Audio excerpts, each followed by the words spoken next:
Hello दोस्तों, स्वागत है आप सभी का DLS न्यूज चैनल पर एक बार फिर से। और आज तारीख हो गई 26 मार्च 2021, दिन शुक्रवार। बात करते हैं आज के मुख्य समाचार और टुडे ब्रेकिंग न्यूज के इस अपडेट वीडियो में नजर डालते हैं देश भर की तमाम बड़ी खबरों पर। 50 इंपोर्टेंट खबरें हम आपके लिए लेकर आए हैं। जैसा कि आपको पता होगा, किसान संगठन आज भारत बंद भी रखने जा रहे हैं। इसको लेकर कुछ महत्वपूर्ण जानकारियां मैं आपको बताऊंगा। वहीं भारत के प्रधानमंत्री नरेंद्र मोदी आज विदेश दौरा भी करने जा रहे हैं। इसकी कुछ प्लानिंग भी जानेंगे। इसके अलावा अगर आपने बीमा पॉलिसी ले रखी तो भी आपके लिए एक अच्छी खबर है। फेसबुक व्हाट्सएप चलाते हैं तो आपके लिए एक अलर्ट यानी कि सूचना निकल कर आ रही है। वहीं बोर्ड एग्जाम रिजल्ट्स को लेकर भी अपडेट है। लॉकडाउन वगैरह को लेकर भी कुछ बड़ी खबरें मैं आपको बताऊंगा। कोरोना वायरस के चलते सरकारों के कुछ बड़े फैसले हैं, कुछ सख्त पाबंदियां वगैरह। एक एक करके आज के 50 बड़ी ही महत्वपूर्ण काम की खबरों पर नजर डालते हैं फटाफट से। बिल्कुल इस वीडियो को ध्यान से देखते रहिएगा दोस्तों। आखिर में आप यही कहोगे कि आपका एक सेकंड भी टाइम वेस्ट नहीं हुआ। और वाकई में मतलब 10-15 मिनट ये वीडियो में आप दोगे ना, वसूल है, आप यही कहोगे। और उसके बाद इस वीडियो को लाइक करना। चलिए बिना टाइम वेस्ट किए मैं आपको ले चलता हूं पहले अपडेट में। देखिए दोस्तों, किसान भाई लोग आज भारत बंद 2.0 रखने जा रहे हैं। यानी कि इससे पहले भी आपको पता होगा, किसानों ने कृषि कानूनों के विरोध में एक बार पहले भी भारत बंद रखा था, राइट। लेकिन पहले जो भारत बंद रखा था वो 3-4 घंटों के लिए था। इस बार पूरे 12 घंटों के लिए भारत बंद होगा। और दूसरी बार ये देशव्यापी हड़ताल होने जा रही किसान भाई लोगों की। आज सुबह 6 बजे से लेकर शाम को 6 बजे तक सब कुछ बंद रहेगा। क्योंकि दोस्तों आज किसान आंदोलन को पूरे 4 महीने यानी कि 120 दिन हो चुके हैं। और इसी मौके पर किसान भाई लोग आज भारत बंद रखने जा रहे हैं। और ऐसे में इस भारत बंद के दौरान क्या क्या बंद रहेगा और क्या क्या खुला रहेगा, तो इसको लेकर मैं आपको कंप्लीट जानकारी बता दूं। आज भारत बंद के दौरान एक तो किसान भाई लोग जो है रेलवे पर भी विरोध करेंगे, ट्रेनें वगैरह बंद रहेगी आज। सड़क और यातायात पर सार्वजनिक वाहन भी बंद रहेंगे। दुकानों और डेयरी जैसे जगहों को भी बंद रखा जाएगा, यानी कि बाजार वगैरह बंद रहने वाले हैं। सार्वजनिक स्थलों को भी बंद रखा जाएगा, बस स्टैंड, रेलवे स्टेशन वगैरह ये भी बंद रहेंगे। और बाकी दोस्तों भारत बंद के दौरान क्या क्या खुला रहेगा, तो किसी भी कंपनी या फैक्ट्री को बंद नहीं किया जाएगा ताकि लोग बाग काम पर आ जा सकेंगे। पेट्रोल पंप बंद नहीं होंगे। मेडिकल स्टोर, जनरल स्टोर जैसी जरूरत की जगहें भी खुली रहेंगी। तो ये भारत बंद को लेकर आज किसान भाई लोग विरोध करने जा रहे हैं। बाकी दोस्तों रेल, सड़क, मार्केट वगैरह ये सब कुछ बंद रहेंगे। वहीं दिल्ली बॉर्डर के खुले हुए मार्ग को भी बंद करने का किसान भाई लोगों ने आज ऐलान किया। तो फार्मर्स प्रोटेस्ट के तहत ये आज का अपडेट है। वहीं दोस्तों किसानों के नेता राकेश टिकैत का यह कहना है कि आंदोलन से हम पीछे नहीं हटेंगे। दिसंबर तक की किसानों ने तैयारी कर रखी है। ये कहना है भारतीय किसान यूनियन के नेता राकेश टिकैत का। दोस्तों किसानों की यही मांग है कि सरकार जो है वो तीनों कृषि कानूनों को रद्द करे। और सरकार भी किसानों को कुछ संशोधन वगैरह की सलाह दे रही, लेकिन इसको मानने के लिए किसान भाई लोग मंजूर नहीं है। देखते हैं आगे और सरकार और किसानों के बीच क्या सहमति बनती है। फिलहाल देखते हैं अपन अगली खबर में। देखिए गृह मंत्री अमित शाह ने किसान भाई लोगों के लिए एक बड़ा ऐलान किया है। पश्चिम बंगाल में अगर बीजेपी की सरकार बनती है ना, तो फिर हर किसान के खाते में हर साल 18 हजार रुपए आएंगे। यानी कि अभी जो 6,000 रुपए किसान सम्मान निधि के तहत आते हैं ना, वो पश्चिम बंगाल में किसानों के खातों में 3 गुना आ जाएंगे अब। यानी कि 18,000 हर साल आएंगे। बोले तो 1,500 रुपए हर महीने किसान भाई लोगों के खातों में अब सरकार जमा करेगी। तो ये अच्छी पहल है अगर बीजेपी की सरकार बनती है पश्चिम बंगाल में। तो ये कहना है गृह मंत्री अमित शाह का। अच्छा, इसके अलावा दोस्तों LIC पॉलिसी वालों के लिए होली पर बीमा कंपनी LIC ने एक बड़ा तोहफा दिया है। आपको 6 महीने तक EMI नहीं जमा करानी पड़ेगी। जी हाँ, अगर आपने दोस्तों LIC से होम लोन ले रखा ना, तो आपके लिए अच्छी खबर है। और आपके लिए नहीं बल्कि LIC के हाउसिंग फाइनेंस के लाखों ग्राहकों के लिए राहत की खबर है। कंपनी ने 6 EMI को माफ करने का ऐलान किया है। जी हाँ, दरअसल दोस्तों LIC हाउसिंग फाइनेंस कंपनी जो है वो अपने ग्राहकों के लिए खास सुविधा लेकर आई है। दरअसल दोस्तों LIC कंपनी ने कल ही कहा कि गृह वरिष्ठता योजना के तहत लोन लेने वाले ग्राहकों को ये सुविधा दी जाएगी। आपको बता दूं ये स्कीम वेतन भोगी उधारकर्ताओं के साथ साथ पेंशन भोगियों के लिए डिफॉल्ट बेनिफिट स्कीम के अंतर्गत आती है। अब आपके कौन कौन सी किस्त यानी कि EMI पर आपको छूट मिलेगी, तो कंपनी ग्राहकों को 37वीं, 38वीं, 73वीं, 74वीं, 121वीं और 122वीं EMI पर छूट देगी। ग्राहकों की जब ये EMI देनी होगी तब आपको ये छूट का लाभ मिल जाएगा। इस योजना का लाभ किन किन लोगों को मिलेगा, जिनकी उम्र 65 साल तक हो सकती है। 6 EMI पर आपको छूट मिल जाएगी कुल मिलाकर के, है ना। तो ये भी वाकई में दोस्तों सरकार की तरफ से LIC कंपनी के जरिए बहुत ही अच्छी पहल शुरू की है। और देखिए फिलहाल अगली खबर देखिए दोस्तों, इंडियन आर्मी में महिलाओं को और बढ़ावा मिलेगा। सुप्रीम कोर्ट का एक बड़ा फैसला है। सेना में लेडी ऑफिसर्स को भी मिलेगा परमानेंट कमीशन। जी हाँ, सुप्रीम कोर्ट ने कल ही सेना में लेडी ऑफिसर्स के स्थायी कमीशन पर एक बड़ा फैसला दिया है। सुप्रीम कोर्ट ने सेना पर काफी तल्ख अंदाज में टिप्पणी की है। उच्चतम न्यायालय ने सेना को निर्देश दिया कि 1 महीने के अंदर लेडी ऑफिसर्स को स्थायी कमीशन देने का विचार किया जाए और साथ ही इसमें सही प्रक्रिया का पालन भी किया जाए। तो इस फैसले से हमारे देश की जो लड़कियां हैं, महिलाएं, माताएं, बहनें जो इंडियन आर्मी को ज्वाइन करना चाहती हैं, वो प्रोत्साहित होंगी और वाकई में अच्छी पहल है उनके लिए। चलिए फिलहाल देखिए अगली खबर। आज बिहार बोर्ड का इंटर का रिजल्ट जारी होने जा रहा। वैसे वैसे रिजल्ट तो कल ही जारी होना था, लेकिन बोर्ड की वेबसाइट का सर्वर डाउन होने के चलते अब इसको आज पोस्टपोन किया गया, ठीक है ना। तो आज 3 बजे तकरीबन 14 लाख विद्यार्थियों का इंतजार खत्म हो जाएगा। बिहार बोर्ड का 12वीं का रिजल्ट आज जारी होने जा रहा और इस रिजल्ट के बाद बिहार बोर्ड का 10वीं का रिजल्ट आएगा। ओके, तो बिहार बोर्ड के सभी 12th स्टूडेंट्स के लिए बेस्ट ऑफ लक हमारी DLS न्यूज फैमिली की तरफ से। और कुछ एजुकेशनल खबरें और भी हैं, आगे अपन जानेंगे। फिलहाल देखिए देश की बड़ी खबरों पर नजर डालते हैं। अगर आप भी दोस्तों फेसबुक व्हाट्सएप वगैरह ये चलाते हैं ना, तो आपको जरा संभल के इनका उपयोग करना चाहिए। पुलिस ने इसको लेकर नई सूचना जारी की है। हालांकि अभी ये पहल सिर्फ यूपी गाजियाबाद से शुरू हुई है। कहने का मतलब ये है कि फेसबुक और व्हाट्सएप पर बहुत सारी ऐसी गंदी चीजें और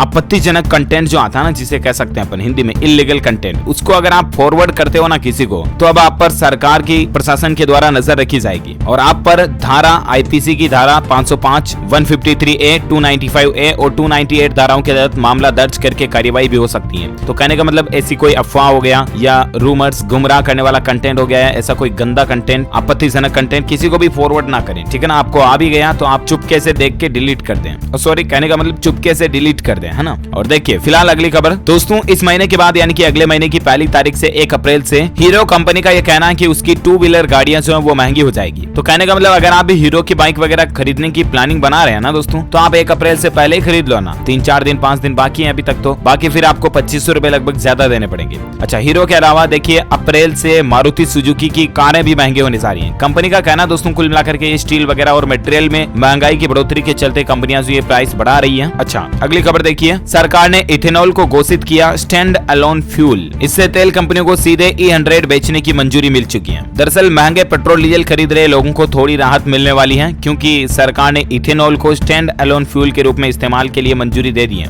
और अब तेल कंपनियां इसे सीधे ही E100 बेचने की अनुमति मिल चुकी है। कहने का मतलब ये दोस्तों की पेट्रोलियम मंत्रालय की ओर से ऑर्डर जारी किया गया। हालांकि इसका इस्तेमाल उन्हीं गाड़ियों में होगा जो E100 कॉम्पेटेबल होगी। अब ये E100 क्या होता है, तो गाड़ियों की एक स्पेशल क्वालिफिकेशन समझ लीजिए आप, उनके इंजन में इस तरह की टेक्नोलॉजी होती है तो वो इथेनॉल से आसानी से चल पाती है। उनके लिए अब सरकार ने 100% इस फ्यूल को यूज करने की मंजूरी दे दी है ना। और अगली खबर देखिए दोस्तों, बांग्लादेश का आज 50वां स्वतंत्रता दिवस है, ठीक है ना। और इस जश्न में शामिल होने के लिए आज हमारे भारत के प्रधानमंत्री नरेंद्र मोदी भी पहुंचेंगे वहां पर। कहने का मतलब यही है दोस्तों कि कोरोना काल के बाद PM मोदी पहली बार विदेश दौरा करने जा रहे हैं, क्योंकि इतने दिन कोरोना वायरस की महामारी चल रही थी तो प्रधानमंत्री नरेंद्र मोदी किसी भी विदेश गए ही नहीं। और आज 26 मार्च से बांग्लादेश से इस दौरे की वापस शुरुआत करने जा रहे हैं और आज के इस दौरे के दौरान दोनों देशों के बीच काफी समझौते भी होंगे। और PM मोदी का यह कहना दोस्तों कि खुश हूं कि कोविड-19 की शुरुआत के बाद मेरी पहली ये विदेश यात्रा है जो कि बांग्लादेश से शुरू होने जा रही है। और इस यात्रा से पहले PM मोदी जो है वो भारत के 2 मंदिरों में पूजा अर्चना करेंगे। इसके लिए दक्षिण पश्चिम में 2 मंदिरों को सजाया भी गया है और बाकी देखना ये होगा आगे दोस्तों की बांग्लादेश और भारत के बीच किन समझौतों पर हस्ताक्षर होता है। जो कोई भी फैसले आते हैं देश हित में मैं आपको बताऊंगा जरूर DLS न्यूज चैनल के माध्यम से।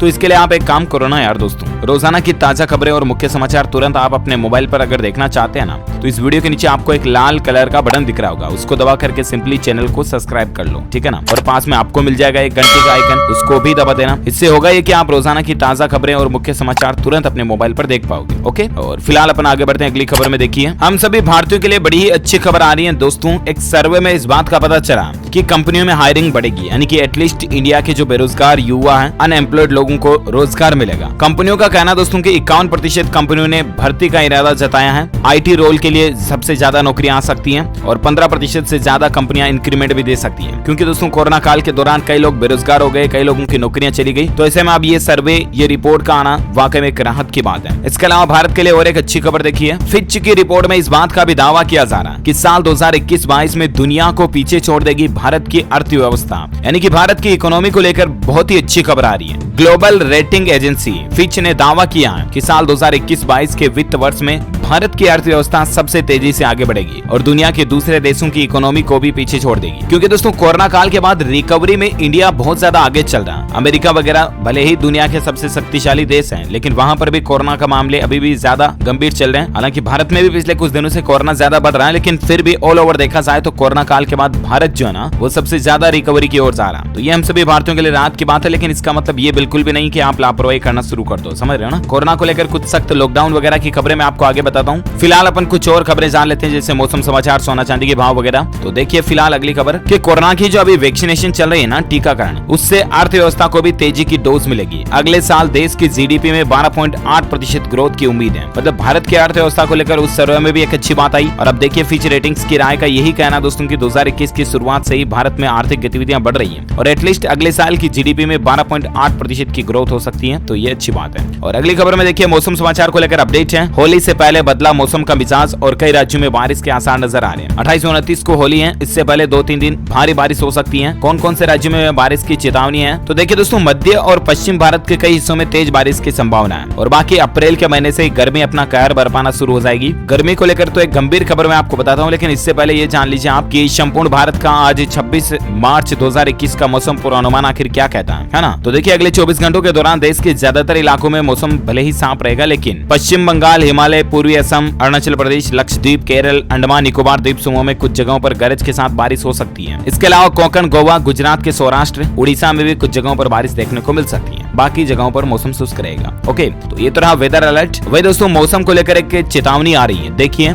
सावधान हो जाइए, अगर नहीं चेते तो बिगड़ेंगे हालात। भारत समेत दक्षिण एशियाई देशों में, यानी कि जो एशिया महाद्वीप में दक्षिण हिस्से में जो देश है ना, उनमें प्राण घातक लू आम बात हो जाएगी। मतलब कि जंगली जानवर, पशु पक्षी जो सुने जानवर हैं वो और इंसान भी अगर बाहर जाते हैं तो उनके लिए प्राण घातक लू साबित हो सकती है। ऐसे गंभीर हालात क्यों पैदा हो रहे हैं पता है? क्योंकि ग्लोबल वार्मिंग बढ़ रही है। जी हाँ, कहने का मतलब ये दोस्तों की धरती का तापमान धीरे धीरे बढ़ता जा रहा है। वैज्ञानिकों के माने दोस्तों तो आने वाले दिनों में भारत पर भी इसकी तगड़ी मार पड़ेगी। अमेरिका की ओक रीज नेशनल लेबोरेटरी समेत कई संस्थानों ने और इनके वैज्ञानिकों ने अपने स्टडी में पाया है कि यदि वैश्विक तापमान में बढ़ोतरी को 1.5 डिग्री सेल्सियस पर नहीं रोका गया और अगर रोक भी दिया गया ना, तो भी भारत समेत दक्षिण एशियाई देशों में लू बहुत ज्यादा गंभीर चल सकती है, प्राण घातक हो सकती है। और इस 1.5 डिग्री सेल्सियस से भी ज्यादा ग्लोबल वार्मिंग बढ़ी तो मतलब ये बहुत ज्यादा खतरे का शुरुआत हो सकती है, समझ रहे हो ना। तो हम सभी को करना यही है दोस्तों, कुल मिलाकर के ज्यादा से ज्यादा पेड़ लगाओ, पेड़ बचाओ, पौधों को काटो मत। और वातावरण में जितना ग्रीन रहेगा उतना ही ज्यादा कूल रहेगा धरती ठंडे रहने के लिए। और प्रदूषण वगैरह भी इसके लिए अहम जिम्मेदार है, क्योंकि पोल्यूशन बढ़ रहा है तो इससे ओजोन परत फटती जा रही है, जिससे ग्लोबल वार्मिंग बढ़ रही है। तो ये चीजें एटलीस्ट यही फैक्टर है कि हमें प्रकृति को बचाना है। ओके, और अगली खबर में जान लेते हैं आज के सोने चांदी के भाव को लेकर। देखिए होली से पहले सोने में तेजी देखी गई, चांदी में गिरावट आई है। सोने के भाव की बात करें दोस्तों तो 44 रुपए का उछाल आया और उसके बाद 44,347 रुपए प्रति 10 ग्राम सोने का रेट चल रहा। ओके, और वहीं चांदी की बात करें तो चांदी में अच्छी खासी गिरावट आई। 710 रुपए की गिरावट के बाद अभी चांदी का रेट 64,535 रुपए प्रति किलोग्राम पर पहुंच गया है। ओके, और अब अपन नजर डालते हैं देश में कोरोना वायरस से संबंधित क्या कुछ अपडेट चल रहे हैं। तो खबर देखिए एक तो कि कोरोना के चलते दोस्तों कर्नाटक राज्य में शादी, बर्थडे पार्टी और अंतिम संस्कार के लिए कुछ सख्त नियम जारी किया गया और जुर्माने को भी बढ़ा दिया। कुछ राज्यों में कोरोना के मामले बढ़ते जा रहे हैं और इसीलिए राज्य सरकारें अपने अपने लेवल पर सख्त नियम, कानून, कायदे लागू कर रही है। राइट, और इसी कड़ी में देखिए आप कर्नाटक राज्य में भी सरकार का आदेश है। एक तो अगर आप मास्क नहीं लगाते तो 250 रुपए आपको जुर्माना देना पड़ेगा।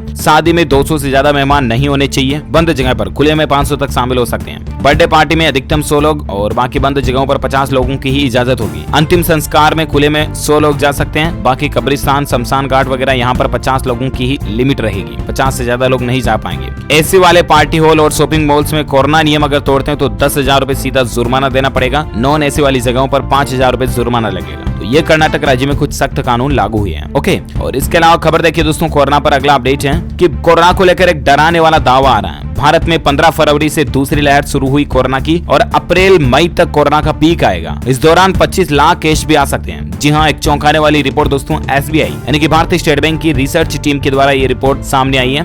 इस रिपोर्ट की 4 बड़ी बातें भी आप देख सकते हैं कि अगले 100 दिनों तक ये कोरोना की दूसरी लहर रह सकती है, जो कि 15 फरवरी से शुरू हुई और लोकल स्तर पर लॉकडाउन लगाने का कोई असर नहीं होने वाला है। अप्रैल मई में सबसे ज्यादा केस सामने आ सकते हैं। वैक्सीनेशन का दायरा बढ़ाकर रोजाना 40 से 45 लाख प्रतिदिन करना होगा, तभी हम कोरोना पर कंट्रोल कर पाएंगे। और कहने का मतलब ये दोस्तों कि अगले 100 दिन प्लीज आप स्पेशल अलर्ट रहें। बिना मास्क के तो घर से बाहर बिल्कुल भी ना निकलें और जितने भी कोविड प्रोटोकॉल्स है ना, सोशल डिस्टेंसिंग, साबुन से हाथ धोना, सैनिटाइजिंग वगैरह, इन सभी को फॉलो अप करते रहें, पालन करें इन सभी का। ओके, और कोरोना पर अगली खबर देखिए दोस्तों, छत्तीसगढ़ राज्य सरकार का भी एक बड़ा फैसला है। प्राइवेट हॉस्पिटल में 50% बेड जो है ना, वो अब कोरोना मरीजों के लिए रिजर्व होंगे, यानी आरक्षित होंगे। तो ये छत्तीसगढ़ के मुख्यमंत्री की तरफ से प्राइवेट हॉस्पिटलों के लिए बड़ी घोषणा की गई है। और एक अपडेट देखिए, कोरोना नियमों पर मुंबई पुलिस भी सख्त हो चुकी है। अगर आप मास्क नहीं पहनते हो ना तो आपसे जुर्माना वसूला जाएगा। और देखिए, मास्क न पहनने वाले लोगों से 2,03,000 से भी ज्यादा लोगों से जुर्माने की राशि वसूली गई, जिसमें तकरीबन 4 करोड़ से भी ज्यादा का कलेक्शन हुआ। और ये जुर्माना सिर्फ दोस्तों मुंबई में ही नहीं हुआ, बल्कि कई राज्य सरकारों ने अगर मास्क आप नहीं लगाते हो तो इस पर जुर्माना लागू कर दिया। देश में कोरोना को लेकर सख्ती बढ़ रही है। अब ऐसे में कौन से राज्य में कितना जुर्माना अगर आप बिना मास्क पकड़े जाते हैं, तो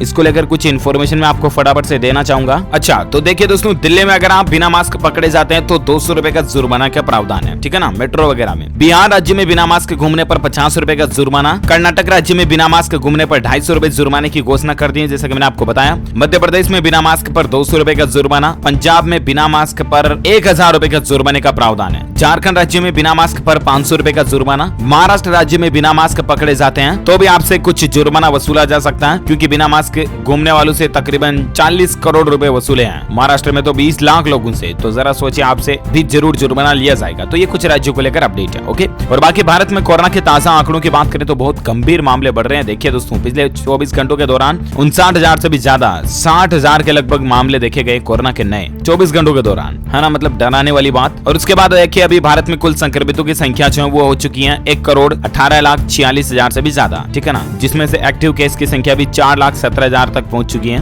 कहा, मतलब पहले 1.5 लाख तक आ गए थे एक्टिव केस का आंकड़े, वो वापस बढ़ रहे हैं, 4,17,000 हो गए। और भारत में मरने वालों की कुल संख्या 1,60,983 हो चुकी है। कोरोना से कुल जान जाने वाले लोगों का आंकड़ा। ओके, तो ये तो रहा ताजा कोविड डेटा आज का। और अब मैं आपको बता देता हूँ फटाफट से दोस्तों, देश से जुड़ी कुछ और बड़ी खबरें। पहले कुछ एजुकेशन न्यूज जान लेते हैं। देखिए, एक तो एनसीईआरटी के एग्जाम को लेकर, सिलेबस को लेकर शिक्षा मंत्री ने कक्षा 3री से 12वीं तक के लिए कॉमिक बुक्स लॉन्च किया। ये क्या दोस्तों, तो दरअसल केंद्रीय शिक्षा मंत्री रमेश पोखरियाल निशंक ने एनसीईआरटी की पाठ्यपुस्तकों के अध्यायों से जुड़ी 100 से ज्यादा पाठ्यक्रम आधारित कॉमिक बुक्स को लॉन्च किया, यानी कि चित्रावली बुक्स। तो अब आपको ये नई चीजें देखने को मिलेगी एजुकेशन में एनसीईआरटी वालों के लिए। और एजुकेशन पर और एक खबर देखिए, सीएमएटी 2021 एग्जाम को लेकर अपडेट है। एनटीए ने कॉमन एडमिशन टेस्ट के एडमिशन कार्ड जारी कर दिए हैं, एडमिट कार्ड जारी कर दिए हैं। 31 मार्च को अलग अलग सेंटर पर एग्जाम होंगे। आप भी ऑफिशियल वेबसाइट cmet.nta.nic.in पर जाकर के अपने एडमिट कार्ड डाउनलोड कर लें। ओके, और एजुकेशन पर लास्ट खबर ये है दोस्तों की CCRAS, LDC एंड UDC के एडमिशन कार्ड भी जारी हो चुके हैं। 11 अप्रैल को एग्जाम होगा। केंद्रीय आयुर्वेदीय विज्ञान अनुसंधान के द्वारा जो ये एग्जाम कंडक्ट कराया जा रहा है, इसकी प्रवेश पत्र जारी हो चुके हैं एग्जाम को लेकर। ऑफिशियल पोर्टल है CCRAS.nic.in पर जाकर के आप जानकारी चेक कर लीजिएगा। ओके, और अब अपन नजर डालते हैं देश की कुछ और बड़ी खबरों में। देखिए दोस्तों, उत्तर प्रदेश के मुख्यमंत्री योगी आदित्यनाथ की कैबिनेट बैठक में एक बड़ा फैसला लिया गया है। यूपी में कानपुर और वाराणसी में कमिश्नरेट प्रणाली लागू हो चुकी है। जी हाँ, ये सिस्टम क्या होता है दोस्तों, तो इसकी भी ज्यादा जानकारी आप स्क्रीन पर देख सकते हैं। अगली खबर देखिए, उत्तर प्रदेश में और एक अपडेट है यूपी को लेकर कि अब कम जमीन में भी पूरी हो सकेंगी हाईटेक टाउनशिप परियोजनाएं। कैबिनेट से इस नई नीति को भी मंजूरी मिल चुकी है। 7 परियोजनाओं को बड़ी राहत दी गई है। 1500 एकड़ की भूमि की अनिवार्यता थी, उसको समाप्त कर दिया। परियोजनाओं को पूरा करने के लिए 5 साल का अतिरिक्त समय भी मिलेगा। तो इससे एटलीस्ट यूपी का डेवलपमेंट होगा, विकास होगा। तो ये भी वाकई में योगी आदित्यनाथ सरकार का एक बहुत ही अच्छा फैसला है यूपी में। अच्छा, अगली खबर देखिए दोस्तों, कंपनीज वगैरह को लेकर 2 अपडेट है। पहली खबर देखिए, कंपनियों को बैलेंस शीट में क्रिप्टो करेंसी की होल्डिंग और ट्रांजैक्शन भी दिखाना होगा। सरकार का यह नया आदेश है। जी हाँ, कहने का मतलब अगर कोई कंपनी क्रिप्टो करेंसी का लेन देन करती है, उससे कोई ट्रांजैक्शन करती है बिटकॉइन वगैरह से, तो अब कंपनियों को अपनी फाइनल बैलेंस शीट में ये चीजें भी मेंशन करनी पड़ेगी। गवर्नमेंट का यह आदेश है। कॉर्पोरेट मंत्रालय का यह आदेश भारत में बिटकॉइन जैसे क्रिप्टो करेंसी को रेगुलेट करने की दिशा में एक बहुत बड़ा कदम माना जा रहा है। इससे क्रिप्टो इन्वेस्टमेंट की रिपोर्टिंग और फाइलिंग में पारदर्शिता आएगी, ट्रांसपेरेंसी आएगी और सरकार को यह पता चल सकेगा कि आखिर किस कंपनी के पास कितने बिटकॉइन है वगैरह वगैरह, और कितने उस कंपनी ने ट्रांजैक्शन किए है ना। अच्छा, कंपनीज वगैरह को लेकर इन्वेस्टमेंट पर एक अच्छी खबर देखिए दोस्तों, सेबी ने स्टार्टअप की लिस्टिंग के लिए आसान किए नियम। प्री इश्यू कैपिटल के लिए होल्डिंग पीरियड को किया गया कम, और इससे एटलीस्ट दोस्तों भारत में स्टार्टअप्स को बढ़ावा मिलेगा। 2 के बजाय सिर्फ 1 साल 25% होल्डिंग रखना काफी होगा। इन्वेस्टमेंट करने वालों को भी फायदा होगा, निवेशकों को भी फायदा होगा और स्टार्टअप को भी फायदा होगा। तो ये सेबी ने कुछ नियम बदले हैं, शेयर मार्केट वगैरह में काम करने वाले लोगों के लिए खास करके अच्छी पहल है। और अगली खबर देखिए दोस्तों, देश को मिलेगा पहला electric highway. Delhi Mumbai highway पर होगी एक इलेक्ट्रिक लेन। 1 साल में इसका काम पूरा हो जाएगा। जी हाँ, इलेक्ट्रिक गाड़ियां, व्हीकल के बारे में तो आपने सुना होगा, लेकिन सड़क भी इलेक्ट्रिक हो तो थोड़ा अजीब लगता है, राइट। लेकिन भारत में अब ये चीज होने जा रही है। दिल्ली से मुंबई के बीच एक्सप्रेस वे पर आपको एक इलेक्ट्रिक लाइन देखने को मिलेगी। इसके कुछ पॉइंट्स भी आप देख सकते हैं। ये दिल्ली से तकरीबन 1300 किलोमीटर लंबा ग्रीन फील्ड एक्सप्रेस वे है। दिल्ली मुंबई एक्सप्रेस वे के निर्माण से प्रदूषण और जाम से मुक्ति मिलेगी। पहले चरण में 8 लेन का निर्माण किया जा रहा, भविष्य में इस पर 12 लेन होगी।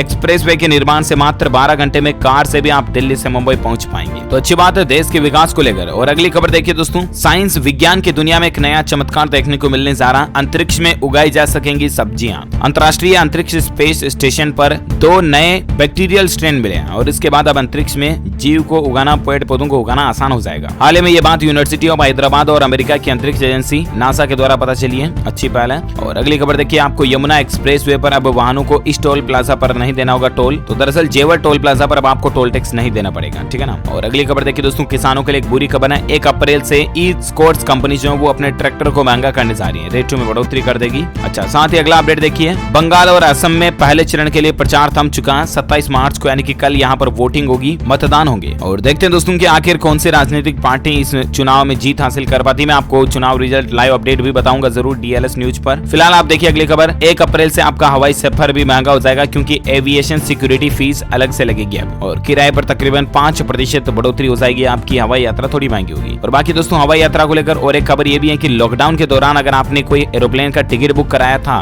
और अगर लॉकडाउन के चलते आप हवाई यात्रा नहीं कर पाए होंगे तो भी आपको आपका पैसा रिफंड मिल जाएगा। सुप्रीम कोर्ट के आदेश के बाद सरकार ने लोकसभा में ये बात कही है, बहुत जल्द आपको आपका रिफंड मिल जाएगा। एयरलाइंस कंपनियां वापस अपने ग्राहकों को रिफंड दे देगी, ठीक है ना। और साथ ही खबर देखिए, महिलाओं के लिए नौकरी का भी मौका होगा। KFC कंपनी दुगुनी करने जा रही है अपनी महिला कर्मचारियों की संख्या, तो ये भी एक अच्छी पहल है। और दोस्तों अगली खबर देखिए दोस्तों, लद्दाख में कल ही भूकंप देखा गया, जान माल का कोई नुकसान नहीं हुआ, ये राहत की बात है। भूकंप की तीव्रता 3.5 थी रिएक्टर स्केल पर, लेकिन अच्छी बात है कि कोई जान माल का नुकसान नहीं हुआ। और खबर देखिए, गोवा राज्य सरकार ने 25,000 करोड़ का बजट पेश कर दिया। गौशाला बनाने के लिए 10 करोड़ लगेंगे, इससे गायों वगैरह को सुरक्षा मिलेगी। अच्छा, वहीं बजट में सरकार की एक प्लानिंग ये भी है कि सावंत सरकार ने एक पर्यटन व्यापार सहायता योजना शुरू करने का वादा किया। इसके तहत जितने भी रजिस्टर्ड होटल और यात्रा टूर ऑपरेटर वगैरह उनको 25 लाख तक के लोन पर ब्याज उपदान प्रदान किया जाएगा, यानी कि ब्याज में कुछ छूट मिलेगी, ठीक है ना। तो ये कुछ गोवा सरकार का बजट की प्लानिंग है। इसके अलावा टेक्नोलॉजी को लेकर खबर है, बहुत जल्द आपको ट्विटर पर कुछ नए फीचर देखने को मिलेंगे, फेसबुक जैसे इमोजी वगैरह। ट्विटर कंपनी इस तरह के फीचर को इंप्लीमेंट करने के लिए सर्वे भी करा रही है ना।